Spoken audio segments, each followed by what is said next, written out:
Mes amis, les terroristes, nouveaux maîtres de Damas.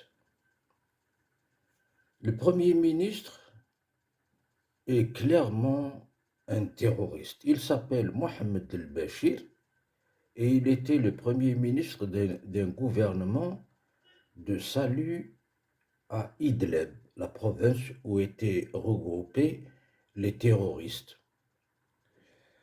Même si El-Joulani, le chef de HTS,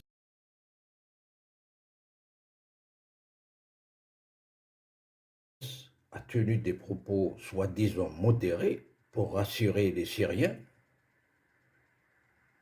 et les actes ne trompent pas. En islam, ceux qui connaissent l'islam connaissent la taqiyya.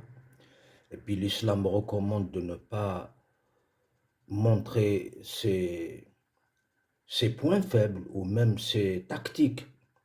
On dit que la guerre est une ruse, il faut ruser. Et El-Joulani est en guerre permanente avec ses ennemis. Donc, il a nommé ce ministre, tout le monde multiplie des propos modérés, mais ce Premier ministre envoie dans son bureau 2 drapeaux. Le premier drapeau, c'est celui de l'opposition syrienne avec la bande verte, blanche et noire, et puis les 3 étoiles rouges. Là, c'est normal.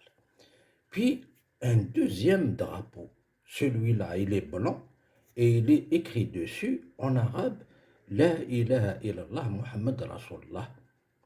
Il n'y a de Dieu qu'Allah et Mohammed est son prophète. C'est la formule de la shahada. C'est un drapeau que certaines factions terroristes ont brandi en Syrie. Après ça, dites-moi que la Syrie sera démocratique. C'est impossible. Ce n'est pas possible. La démocratie en islam n'existe pas. Déjà, même les musulmans modérés, on n'applique pas la démocratie au sens occidental du terme. On est un peu plus libre, c'est tout.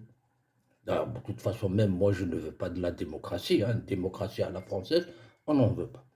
Sauf que il y a plus de liberté. Regardez, en Algérie, par exemple, on est libre, alhamdoulilah.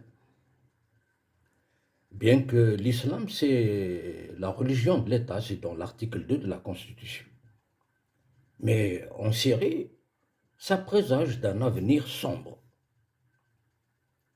Mes chers amis, les Occidentaux, à leur tête les Américains, ils répètent qu'ils ne vont pas laisser l'EI se reconstituer. C'est de la foutaise. Moi, je ne les crois pas du tout. Ils ont bien laissé les talibans revenir au pouvoir en Afghanistan. Pourquoi ne laisseraient-ils pas l'EI revenir en Syrie ou en Irak? Ils le feraient sans état d'âme. C'est comme ça qu'ils sont les Amerlocs. D'ailleurs, pendant longtemps, les islamistes intégristes et terroristes, ils étaient bien leurs alliés. Ils ont combattu l'URSS en Afghanistan avec l'aide des terroristes islamistes. D'ailleurs, quand j'étais jeune étudiant, on me disait « les Américains vont combattre l'URSS jusqu'au dernier des musulmans ». Bon, ils étaient alliés, mais ils ne les aimaient pas. Parce que déjà, cette formule, ils vont combattre l'URSS jusqu'au dernier des musulmans, signifie qu'on les utilise comme chair à canon. C'est les idiots utiles. On les utilise et quand on termine le boulot, on les élimine. Donc voilà, les Amerlocs vont encore une fois utiliser les islamistes partout, en Syrie et là où c'est nécessaire, pour détruire les pays. Parce que le meilleur moyen pour détruire un pays, c'est de ramener des islamistes au pouvoir. À bientôt.